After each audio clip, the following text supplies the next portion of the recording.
নমস্কার, আজকে আমরা কথা বলবো 2024 জন্মাষ্টমী 26শে আগস্ট সোমবার নাকি 27শে আগস্ট মঙ্গলবার।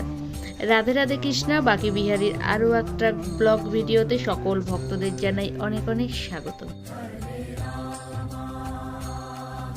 জন্মাষ্টমী এই দিন কিন্তু ভগবান দেবকীর গর্ভে আবির্ভাব হয়েছিলেন মধ্যরাতে। আর এই দিন কিন্তু আমরা সবাই অপেক্ষা করে থাকি কবে আসবে জন্মাষ্টমী। আবার অনেকে আমরা এর জন্য অপেক্ষা করে থাকি যে এই দিন আমাদের ঘরে একটা লাড্ডু গোপাল নিয়ে আসবো, যাদের ঘরে লাড্ডু গোপাল নেই। তবে আমরা কিন্তু অনেকেই জানি না কি বিশেষ পুজো বা কি বিশেষ স্নান, কি বিশেষ অভিষেক করা হয় লাড্ডু গোপালকে, যে তা দিয়ে অভিষেক করলে লাড্ডু গোপাল ভীষণ খুশি হবে। বিশেষ করে তাকে কি ভোগ নিবেদন করা হবে, আমরা কিভাবে করব এই জন্মাষ্টমীর পালন এবং কিভাবে জন্মাষ্টমী পালন ভাঙব, কি ভোগ হবে, নন্দ উৎসব কবে, চলো সম্পূর্ণ তথ্য এই একটাই ভিডিওতে তোমরা জানতে পারবে। সর্বপ্রথম আমি ভগবানের বস্ত্র গয়না সব এক জায়গায় সাজিয়ে নিয়েছি। এরপর আসছি বিশেষ স্নান। এখানে কিন্তু আমি খুব সরলভাবে দেখাচ্ছি। এখানে আছে পঞ্চামৃত, আর রয়েছে যমুনার জল, রাধাকুণ্ড, শ্যামকুণ্ডের জল, আর পবিত্র গঙ্গার জল, আর ঘি, মধু, অগরু। তবে এখানে কিন্তু আমি পঞ্চগব্য দিয়ে স্নান করাচ্ছি না, তোমরা চাইলে কিন্তু পঞ্চগব্য কিন্তু দিয়ে স্নান করাতে পারো। আর এই একটা ঘটির মধ্যে আমি ঘি, মধু, শর্করা, দুধ, দই সব মিশিয়ে একত্র করে রেখেছি। যখন আমরা বৃন্দাবন গেছিলাম তখন শুনেছিলাম যে যমুনার জল দিয়ে ভগবানকে স্নান করালে তিনি খুব খুশি হন। সেইখানে যখন এই কথা জানতে পারি তখনই আমি ওখান থেকে বোতল করে যমুনার জল আমি নিয়ে এসেছিলাম। এটা হচ্ছে গিয়ে বৃন্দাবনের কেশিঘাট। ভগবান বাল্যকালে এখানে কত না লীলা করেছেন।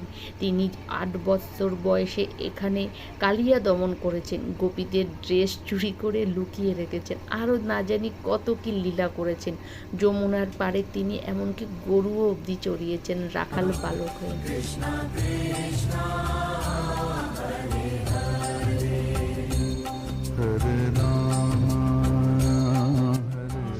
আর এই হলো পবিত্র রাধাকুণ্ড। এখানে একটা বিশেষত্ব আছে যে এখানে নাকি 3 বার 3 রকম জলের রং হয়, সকাল, দুপুর আর বিকেল। এখন অবশ্যই সকালবেলা আমরা স্নান করতে গেছিলাম, সকালবেলা কিন্তু এই কালচে ঘোলাটে রং, দুপুরবেলা পরিষ্কার স্বচ্ছ জল, আর বিকেলে একদম ঘোলা যমুনার জলের মতো।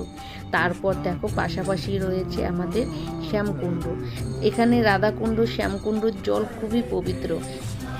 আর যখন শুনলাম যে জন্মাষ্টমীর দিন কিংবা বিশেষ কোনো সময় যদি রাধাকুণ্ড, শ্যামকুণ্ড, যমুনার জল দিয়ে ভগবানকে স্নান করানো হয় তাহলে তিনি বিশেষ খুশি হয়।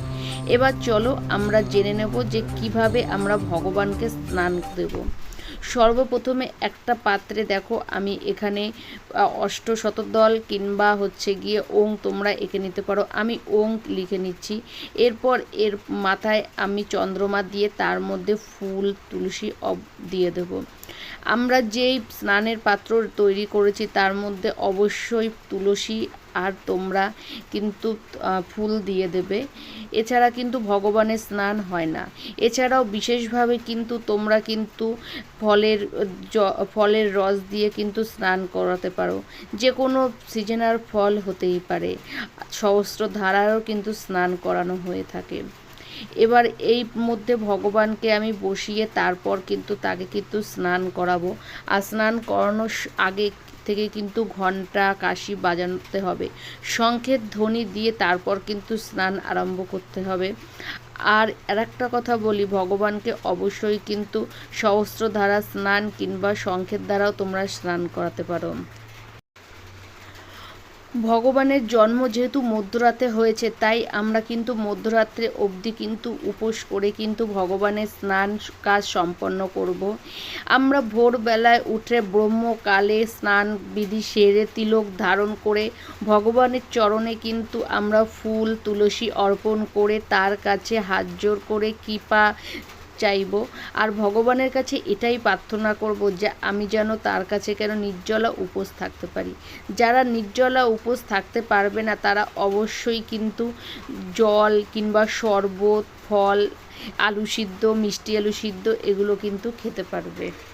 হরিভক্তি বিলাস ভবিষ্যৎ পুরাণ ও শাস্ত্রে উল্লেখ আছে, ব্রহ্ম মুহূর্তে স্নান করে তিলক ধারণ করে শুদ্ধ বস্ত্রে ভগবানকে মঙ্গল আরতি করতে হবে।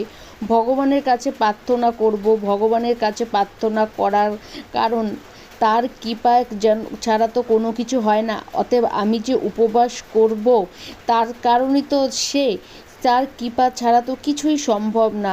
সে যেন কৃপা করে যে আমি নির্জলা উপোস থাকতে পারবো।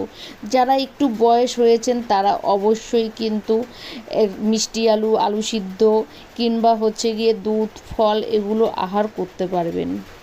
এমনকি শাস্ত্রে এও উল্লেখ আছে, যারা নিষ্ঠাভাবে জন্মাষ্টমী ব্রত পালন করে তাদের কয়েক কোটি পুরুষ ভগবান প্রাপ্তি করে। আর যারা এই দিন আমিষ ভোজন করে জন্মাষ্টমী ব্রত পালন করে না তাদের নরকে গমন হয়। উপোস চলাকালীন অবশ্যই কিন্তু আমরা বেশি বেশি করে নাম জপ করব ভগবানের, গীতা পাঠ করব, ভগবত পাঠ শুনব। যারা উচ্চারণ করতে পারবে না তারা অবশ্যই কিন্তু শ্রবণ করবেন, শ্রবণও কিন্তু ভগবান লাভ হয়।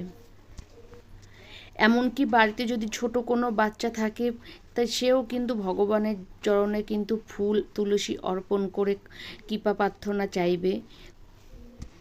ব্যাস, গোপাল সোনাদের স্নানবিধি সম্পন্ন হয়ে গেলে এখানে এখন উষ্ণ গরম জল দিয়ে কিন্তু গোপাল সোনাদের স্নান করাতে হবে। এরপর কিন্তু এদেরকে শুদ্ধ বস্ত্র পরিষ্কার পরাতে হবে, অবশ্যই সেই বস্ত্র নতুন হতে হবে।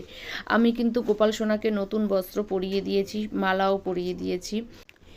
চলুন এখানে আমি এবার জেনে নেব যে জন্মাষ্টমী কবে পালন করা হবে, 26শে আগস্ট সোমবার নাকি 27শে আগস্ট মঙ্গলবার।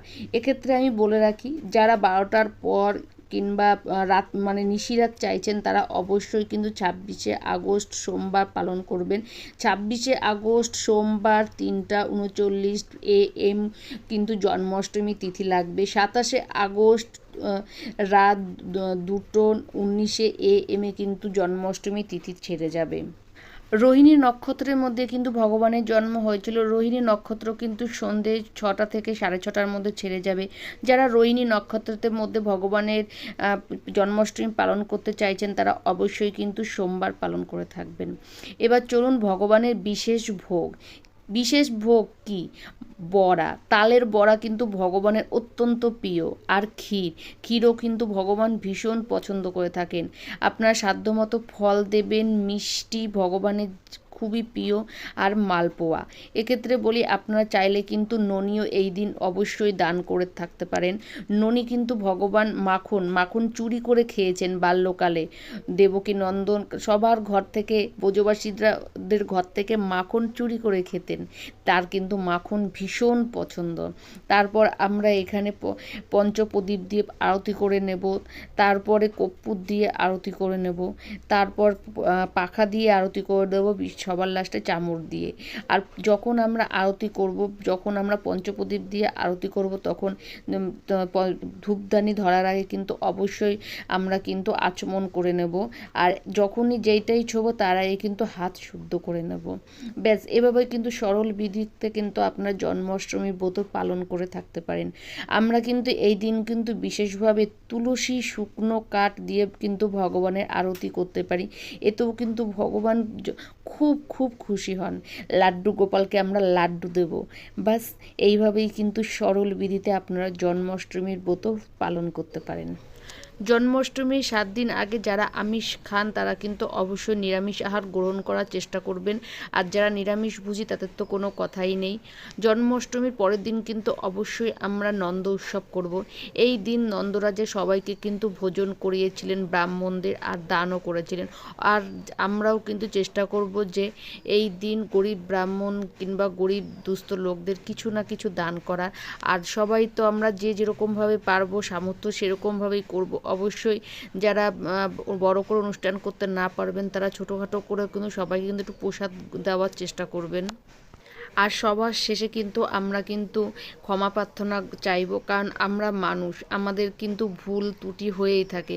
অবশ্যই কিন্তু ভগবানের কাছে হাত জোর করে কিন্তু ক্ষমা প্রার্থনা চাইবো। তিনি দয়ালু, আমাদের প্রার্থনা তিনি নিশ্চয়ই গ্রহণ করবেন।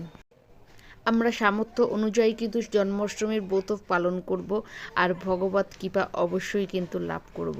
চলুন তাহলে কিভাবে সরল সাদা বিধিতে আমরা জন্মাষ্টমীর ব্রত পালন করব, আর কোন জলে স্নান করলে অবশ্যই ভগবান কৃপা লাভ করা যায়, সেই ভিডিও আমরা জানতে পারলাম। ব্যাস এখানেই আজকে আমার ব্লগটা শেষ করে দেবো। আশা করব আজকের ব্লগ ভিডিওটা আপনাদের খুব ভালো লাগবে। ভালো লাগলে অবশ্যই চ্যানেলটাকে লাইক, শেয়ার আর সাবস্ক্রাইব করবেন। সাবস্ক্রাইব করার পর কিন্তু বেল বাটনটা অবশ্যই প্রেস করবেন, এতে নতুন কোনো ভিডিও নোটিফিকেশন সবার আগে তোমাদের কাছে চলে যাবে। আবার দেখা হবে নেক্সট ভিডিওতে। রাধে রাধে।